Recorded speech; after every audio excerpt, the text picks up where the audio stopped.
some analog supplies this holiday season and you're trying to figure out what they do, how to use them, or maybe you want to try and get some, but you feel really intimidated. Don't worry.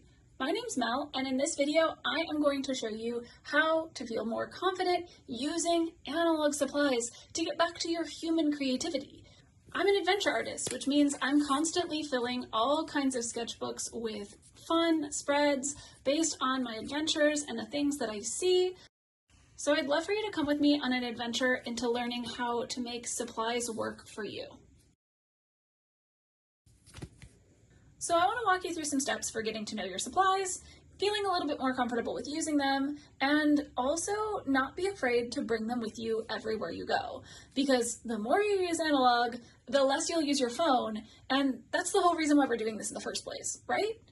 Okay, so the first thing that we're going to practice is swatching. So you could do this in a really neat way, like say for example, you got a set of Prismacolor pencils. This is my beloved set of Prismacolors that I've had since I was in high school. So if you have something like that, maybe you want to make a really organized swatch like this one right here that I made in my sketchbook, where you can put each of your pencils, press hard and then press lightly, and then write down the number. So that way if you run out of it or you realize it's your favorite, you can always remember, so that way you can go back and get more. Maybe your idea of swatching is a little bit different though. Maybe you got some crayons. Like I have these little Mondo Llama crayons from Target that are pretty okay. I really like the Crayola pack a little bit better than this, but you can use crayons really easily to make cool drawings like these. And so maybe the thing that you do first before you start is you swatch out those crayons and you just see what are the colors that I have, and then if I have these colors, then maybe I could apply them to drawing something. And don't worry about making a final finished piece. We're just playing around, we're just scribbling. So let me show you another example. So scribbling for you could be testing out your brushes. This is actually what I want your swatches to look a little bit more like. Don't worry about making a perfect drawing of a fern. That's not to intimidate you. I'm just showing you an example. I really like the idea of just taking all of your different brushes and saying, okay, there's a brush. It has a name on it. This one is called a round brush. It's a size 7, it's from Grumbacher. I can write those things down and see what's possible with that brush. So just testing out what happens when you use an old brush, what happens when you use a newer brush, what happens when you use an angle shader versus a filbert. All brushes come in different sizes and different shapes, and each of these shapes has a purpose. They all have slightly different behaviors. So your brushes are going to make a big difference depending on its shape and what it can do. And the best way to figure it out is to test it. Another thing that you might want to do is create a little swatch that you can carry with you. So this is for my travel kit that I bring with me. And I'll put a little link to the video I made about this kit up in the corner. But here I have some of my favorite Tombow brush pens. I've just swatched those out at the bottom, a couple of colored pencils I keep with me, and then all of my mixtures of paint that I keep on me. And I just did this two-sided, testing out a couple of my pens, so that way I always have a reference as to what colors I have on me at all times. But maybe this still seems too organized for you. So let me go to a recent page. I recently got this as a Christmas present for myself. It's a graphite Lyra crayon that is basically just a giant crayon of graphite that's probably getting all over my fingers. It allows me to get these really nice, deep, rich darks, and I was testing that. I also got this little supply. It's called a graphitone pencil, and what I like about it is that I can wet my brush and just wipe it over and find ways to make totally different marks. So this was a fun little test where I scribbled the same thing in 2 places. And then on one side, I added water just to see what would happen. See how I wrote test here, and then this is test but washed out. So I just tried to mimic the same thing on both sides. So if you have a water-soluble piece, if you have something that's water soluble like this graphitone, or maybe you have some neo colors, you can scribble with those and then add some water and just see what happens. You got to experiment. Maybe you try drawing something fun, like I drew these mushrooms here. These mushrooms on the top were drawn with some neocolors, and then these down here were drawn with this graphitone, just to see what was possible with both supplies. So remember, you can use the same image over and over again. You don't have to worry about drawing anything that's realistic though. If you are intimidated by drawing and you got art supplies and you want to think about being more analog, well, I have some advice for you. I recommend that you avoid the book The Artist's Way, and instead of The Artist's Way, I recommend that you take a look at this book by Linda Berry. Now, this book right here, Syllabus, is incredible. It documents Linda's work with her students in a writing and drawing beginners class. I think that if you've always been intimidated by drawing, the assignments in here will help you start to loosen up and recognize, as Linda says, that drawing is a lot like your handwriting and you just need to practice. So this is a much more fun way to come to creativity, I think, and the book is just awesome. So let me show you how to do a page like this. So if I were to take this blank page in my sketchbook and I have a Tombow brush pen, for example, I would test it out. I would start making some marks on my page and then test out what other different marks I could get depending on how much pressure I'm putting down. So I'm pressing really light and seeing what I can get. Then if I press hard, I get a totally different mark. What happens if I layer over on top? Just take an experimental mindset. Take the attitude of a little kid doing a science fair project. Ask yourself the question constantly, what would happen if? I really like to bring these with me, these little Stabilo pens, because they're a fun way to find edges of things when I draw. I'll also put a link down below to a really great article by one of my favorite artists, James Gurney. He has a really great approach to some additional advice for what to do when you're new to your art supplies. So it's a quick read, easy article to look at. I think he says something along the lines of whether you're a sculptor or an architect, whether you're finding the edges of things or you're someone who likes to find form first. So I think those are some really great tips for beginner artists as well. The next thing a lot of people don't think about when it comes to analog supplies and drawing are pens. I love pens. I think that finding a pen that you love and that you want to write with and that you want to draw with is super essential and important. These friction pens are really nice because I can make lots of marks. And then I'm going to let them dry and I'll show you the magic with those in a bit. How do you spell it? Friction. All right. And then I got this little Pentel Arts Hybrid. I love a 0.5 gel pen. It's basically the pen I want to use all the time. This has been really nice for note taking because I had to switch away from taking notes in my iPhone because every time I would pick up my iPhone to go write down a note, I would completely forget about what I was talking about. And instead, now I'm taking notes in one of these little notebooks, and I'll put a link up on the screen on how to make these with dollar store supplies, but I am just taking notes in here now because I find it to be a lot easier if I'm taking my notes here than if I'm taking them on my phone because I'm not going to get distracted by all the things my phone wants to show me. And so having a good pen and some supplies for doing that has been a game changer. Okay, so I've got my Muji pen here. I've got my new little Pentel pen here, and then I have this neat little friction pen, and if you notice this, it's erasable. So if you're afraid of making mistakes with pen, but you want the fun freedom of flow that you get from drawing with a pen, these friction pens are really cool. These are also awesome for visible mending because you can actually draw the patterns on the fabric and then it'll just wash out or rub off. So works in two ways. I also just freehand knit this little pouch for myself so that I can put my little notebook in there and then throw it in my bag and not worry about it getting damaged. And then it also fits a couple of pens and a pencil. Pretty cute. When you're working with your different materials, I want you to ask yourself, how does it feel? Focus on the pleasure of the experience of using the different materials. Actually think about how it feels to use them, and it'll make you want to use them more. Like this 9B pencil here, I drew these drawings of my cat using it last night, and it is just so fun to scribble with the backside of this pencil. It just feels awesome.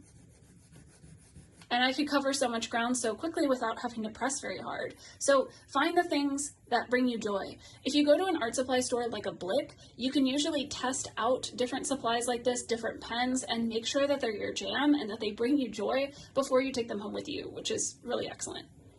But I do want to say that you don't necessarily have to have super fancy, expensive supplies. You can have really, really cheap supplies and still be able to do really cool things. That's why I really like to work with crayons, and I really like to do these little no-look contour drawings when I'm working with my students. Your swatch page is probably going to look a little bit more like this, and that's good. My favorite thing to do, especially with crayons, is to scratch away, so you can actually make a drawing with your nail too. So the next thing that I want to make you aware of when you're working with your supplies is their opacity. So what the hell is the difference between something like watercolor, which often comes in pan sets like this, and stuff like this, which is called gouache? Well, gouache is just watercolor with more pigment, which means that it's going to be layerable. It's going to be more opaque.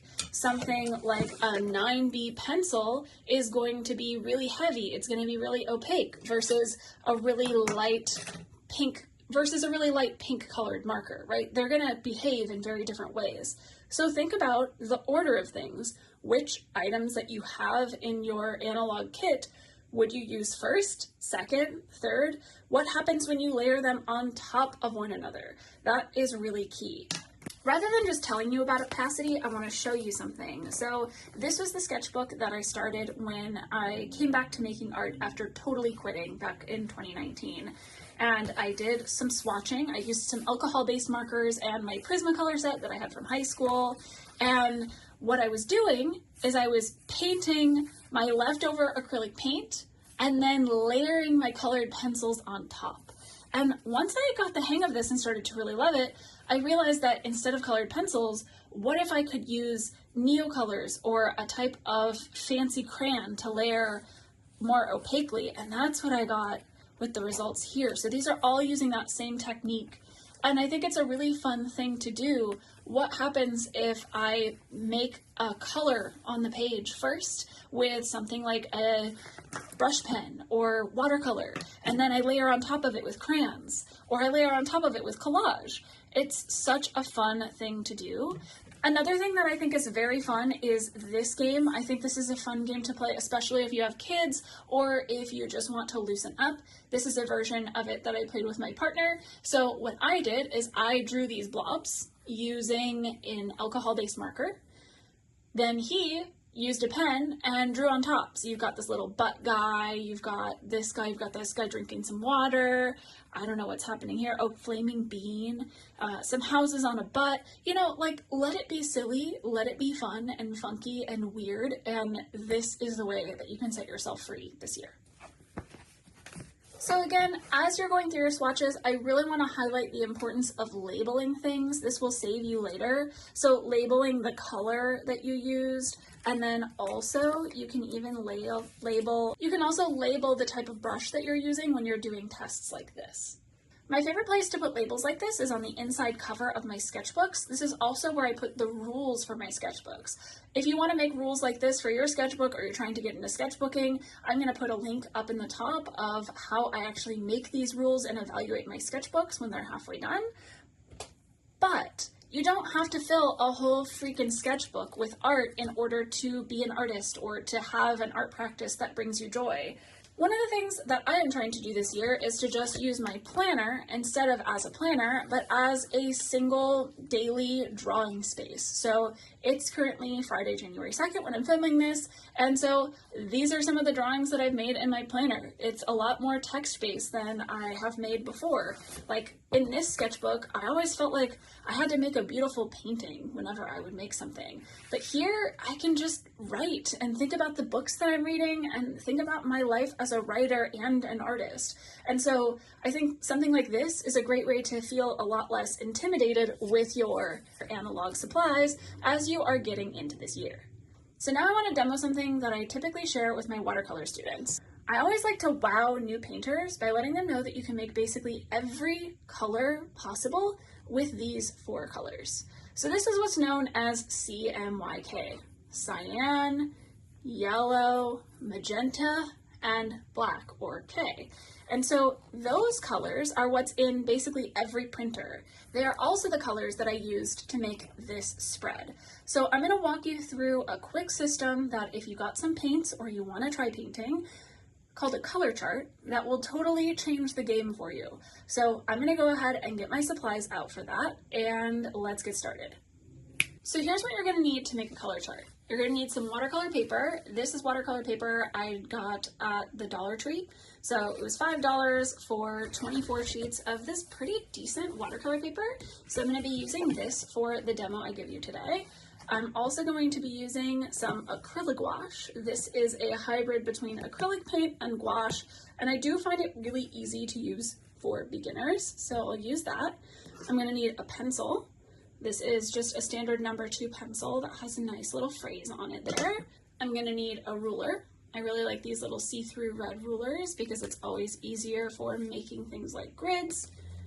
And I'm going to need something as a mixing surface. So this old box of watercolor crayons makes a perfect travel size palette for painting on. My favorite mixing surface for painting are these enamel trays. They're really, really cool and super easy to clean. If you don't have something like this, you can get one at like Restaurant Depot because they're often used in fancy restaurants, but you can also just use this and it works perfectly, or an old plate from the thrift store. So I've got a fun little system that we're going to use for this. And so go ahead and get out your ruler and your pencil, and we're going to mark some boxes. We're basically going to make our own spreadsheet on this page.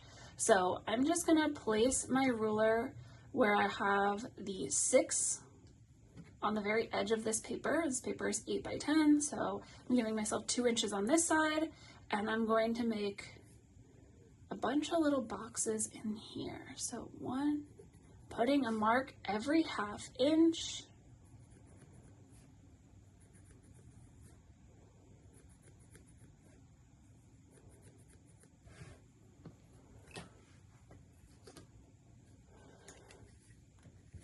And then I'm going to pull my marks down and make a mark every ½ inch again. So line that up with 6.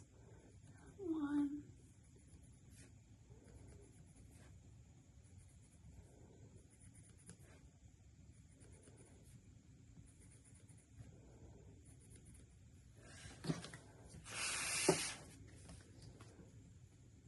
Then I'm going to line this up, and I'm going to make 4 boxes going down. And I'll explain why in a bit. So I'm going to line this up with 8, so giving myself 2 inches at the top. 1, 2, 3, 4, 5. 5 marks will make 4 boxes. Just doing this once more.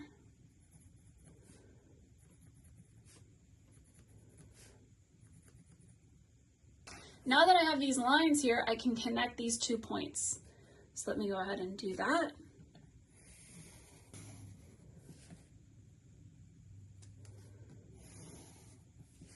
Take your time doing this though. Don't worry if it doesn't come out perfect. Don't freak out. Just try to relax. The thing to remember, especially now in the time of so much AI slop, that just the simple act of human creativity is an act of rebellion against all of this corporate garbage.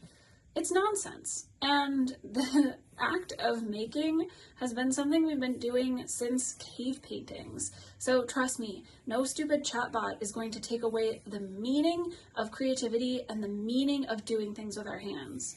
If you're curious to know my sassy thoughts about AI, I have a whole video essay that I'll link up here for you to listen to while you do your color chart later. Okay, so I've got my color chart here. So what I want to do is think about my colors. So you can do this with any red paint, yellow paint, and blue paint. It doesn't have to be gouache. It doesn't have to be Holbein. It can be from any brand, yellow, red, and blue. And then if you can get a black or a Payne's gray, that will be super helpful here. So the first thing that I'm going to do is I'm going to write yellow here. Then I'm going to leave a space. And then I'm going to write red, then blue, then black. Okay, so what we're going to do is we're going to practice putting our yellow down, then mixing our yellow and red here, then putting our red down, mixing our red and blue here, then putting our blue down and mixing our blue and black here. So now I could clean up my edges with an eraser if I wanted to, but I don't have to do that. So let me go ahead and squeeze some of this paint out and then we can move on to the next step. All right, so now we're back here and we're gonna make our color chart, and there's two other things that we need. So we need our paint squeezed out, we've got that. We're gonna need a cup of water because I'm using water-based paint. If you're doing this with something like oils, you can use linseed oil to mix in. And if you're using oil paint, use a palette knife to mix, or acrylic, use a palette knife to mix your colors. Try not to mix with your brushes because it can damage your brushes. So the first thing that I'm going to do is I'm going to wet my brush since I'm working with a type of watercolor called gouache, and I'm going to get some paint on my brush and I'm going to put just the pure paint yellow right in there. And then the next thing I'm going to do is I'm going to add some water. Oh, one more thing we'll need, paper towel. I'm gonna add some water, I'm gonna tap on my paper towel, and then I'm gonna put what happens when I add a little bit of water, a slightly lighter color. Then I'm gonna tap on my paper towel, wash my brush, add a little more water, and then do a slightly lighter version. Tap on my paper towel, wash my brush, and an even lighter version. So I just practiced what does my yellow look like, and then I also practiced values, the difference between light and dark with my color.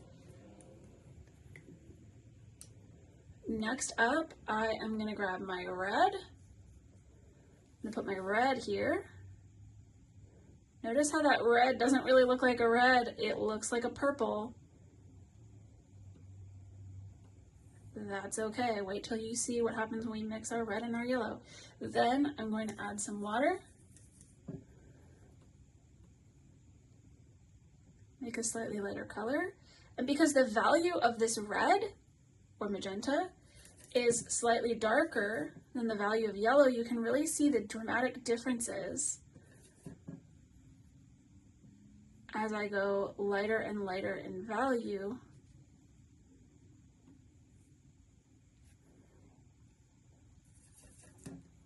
As I continue down the chart. So this is an important thing to know, especially if you're working with something like watercolor or gouache. You want to know that you have a color, but depending on how much water you add to that color, you're going to get a totally different thing. Now, color charts are something that I often teach in a lot of my classes, and one of my most popular watercolor classes that's just watercolor and gouache for beginners from photos is self-directed now, and it's on my website. So I'll put some information down below in case you want to check that out, or if you want to join the waitlist for the next time I teach it live. And in that, we go into a much deeper dive color chart. Okay, so here, I'm gonna tap on my paper towel, add that blue. I added just the blue right from the tube, then blue with a little bit of water. And as you can see, the blue has an even darker value now in this slightly darker tone. The blue itself, now you can see that the blue itself has a darker value than the red or the yellow as it starts out. All right, so I've got those there. And now I'll do this one more time with the black. So this is gonna be our darkest value. Wowee, that is dark.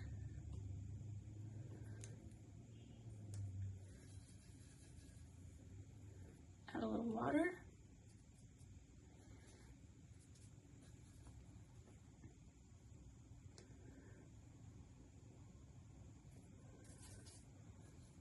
It's not quite as dark as I want that to be. There we go.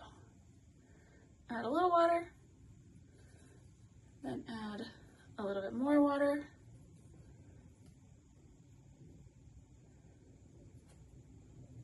And then this thing that I'm doing is I'm kind of going back and making certain areas a little bit lighter if it got too dark. And then my lightest light. Okay, so now I have my basic colors. Now let's see what happens when I combine them. So first, I'm going to combine red and yellow. So the thing to note about combining red and yellow is that red is much stronger than yellow. So I'm going to use quite a bit of yellow. I'm going to add a tiny bit of red. And just by adding the tiniest bit of red, I've got this gorgeous orange. Had I added less red, I would have had a more yellow orange. And had I added more red, I would have had something more like a true red, which is what's so cool about this type of color chart. So now I'll add a little bit of water to this color and get my first wash. Add a little bit more water, top of my paper towel, get a second wash, and then add even more water, top of my paper towel, and get my third and final wash. If you're having a hard time distinguishing between these bottom two, don't worry about it. This is just practice. Okay, next, we know that our blue is a slightly darker value than our red. So we're gonna add blue to red. So I'm gonna grab my red, mix it over here, and add a little bit of blue.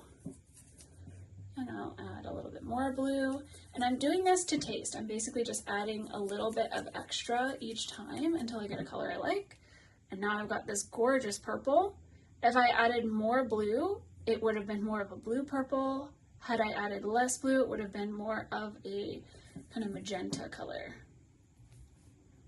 All right, making a slightly darker value. Making one more. You might hear art teachers refer to this as tints too. Sometimes it can be called a tint if you're adding white to your color. And then my final bit down here. All right. Now what happens when I add blue and black together? So I'm going to take my blue, add a little bit of black.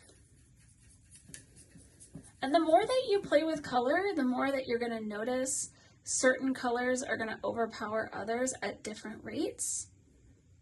So there's my blue and my black together. Now I'll add some water. See what it's like at a slightly different value. It's like a dark teal. It's really pretty.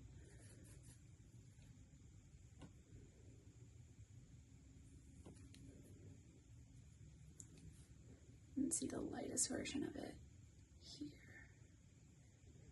All right, so that's the basics of a color chart. If you're curious to know what else is possible here, of course, you can combine black and yellow and see the results you get. You can combine blue and yellow and see what results you get. But this palette is really amazing and it can do so much. Let me show you something. So this palette here was used to make this same color chart. So really just pushing how far I could mix yellow and red together, how far I could mix blue and red, how far I could mix yellow and blue, and then I took all of those mixtures and mixed them with black to see all the different colors I could get. And honestly, I was super impressed with how far I could push this palette. It got me thinking, what would it mean for me to teach this, as it's a super budget-friendly way to get into painting. So if you haven't bought any paints yet, think about just getting one yellow, one red, one blue, and a black. And maybe you even get yourself some white to mix in and see what's possible when you start to play around. If you have any questions, or there are things that you'd like to see me demo on the channel, or that you would love to see me teach, leave me a comment down below. Let me know what you thought of this video all about analog supplies, and until next time, stay creative and find your own ways to persistently bloom. If you really resonated with the things that I shared in this video, consider joining the free Discord server where there's folks persistently blooming in their creative practices too, or consider subscribing over on Substack. This is where I share a weekly-ish newsletter where I send out monthly free creative prompts, and I also talk about creativity as a whole. So I'd love to have you in one of those two spaces. Up on the screen, there's going to pop up a little thing that you can click to subscribe to this channel, and you can also watch another video that pops up here as well. Thanks so much for watching.